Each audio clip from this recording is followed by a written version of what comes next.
วัดว่าพระพุทธศาสนาพ่อแม่ครูบาอาจารย์ถือว่าเป็นศูนย์รวมจิตใจของพุทธศาสนิกชนทั้งหลาย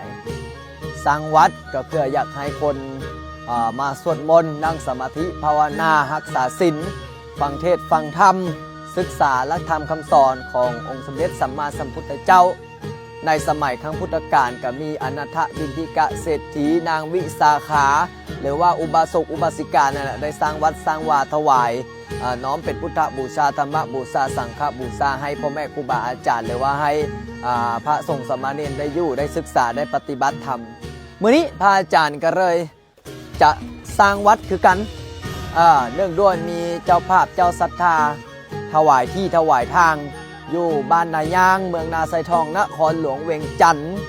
พระอาจารย์ก็สิได้สร้างวัดเป็นของตนเองแล้วแต่พระอาจารย์ก็ต้องเร่งงานในการที่จะ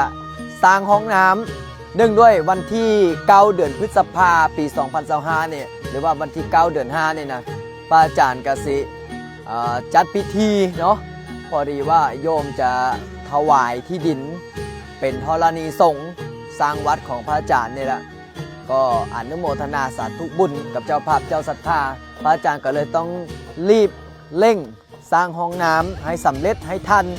เนื่องด้วยตอนนี้ก็มีเจ้าภาพเจ้าศรัทธาเป็นเจ้าภาพเสาแล้วก็ร่วมซื้อดินบล็อกซื้อปูนซื้อนั้นละหลายอย่างแล้วก็มีเจ้าภาพเป็นเจ้าภาพ2ห้องแล้วเพราะว่าปกติก็มี10ห้องหญิงซ้ายซ้ายขวาเนาะย่างละ5ห้องเนาะผู้ชายกับ5ผู้หญิงกับ5ก็เลยตอนนี้ได้มีเจ้าภาพไปแล้ว2ห้องอย่างอีก8ห้องนะก็เลยบอกว่าอาจารย์ก็เอาละเพื่อมีศรัทธาญาติโยมหรือว่าคณะสายบุญสายญาติธรรมอยากร่วมบุญร่วมกุศลอยากเป็นเจ้าภาพเจ้าศรัทธาตามกำลังทรัพย์กำลังศรัทธาสร้างน้ำกับทำบุญสร้างห้องปลดทุกข์เพื่อจะได้หมดทุกข์หมดโศกหมดโรคหมดภัยหาเงินหาทองมันติดขัดสาธุขอร่วมบุญสร้างห้องน้ำกับอาจารย์ให้หมดทุกข์หมดโศกหมดโรคหมดภัยนี่ก็ร่วมด้วยช่วยกันเป็นเจ้าภาพเจ้าศรัทธาตามกำลังทรัพย์กำลังศรัทธาได้เด้อตอนนี้อิฐบล็อกก็กำลังเอามาเรื่อยๆเนาะกำลังเฮ็ดกำลังทำเนาะออกตนญาติโยมเนาะเพราะฉะนั้นแล้วออกตนญาติโยมโยมพ่อโยมแม่โยมพี่คณะสายบุญสายญาติธรรมผู้ใดอยากร่วมสร้างร่วมสา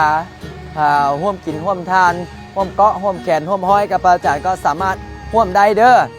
และก็พิเศษเนาะวันที่9เดือน5นี้ก็จะมีพิธีก็โยมก็มาร่วมด้วยช่วยกันมาเป็นเจ้าภาพเจ้าศรัทธามาถือศีลปฏิบัติธรรมกับอาจารย์เด้อเนี่ยกำลังก่อเนาะ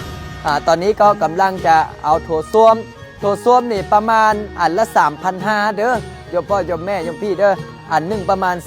3,500 แล้วก็บานประตูแล้วก็กระจกคือเฮ็ดห้องน้ำที่มาตรฐานนะออกตนญาติโยมเฮ็ดห้องน้ำที่มาตรฐานเพราะว่าห้องน้ำบ่มาตรฐานก็ยันอันตรายเนาะพระอาจารย์ก็เลยต้องให้เฮ็ดให้มาตรฐานเพราะฉะนั้นแล้วก็ขอเรียนเชิญเจริญพรเด้ออยากร่วมกินร่วมทานร่วมสร้างร่วมสากับพระอาจารย์ก็สามารถร่วมบุญได้ตามกำลังศรัทธาเด้อเจริญพร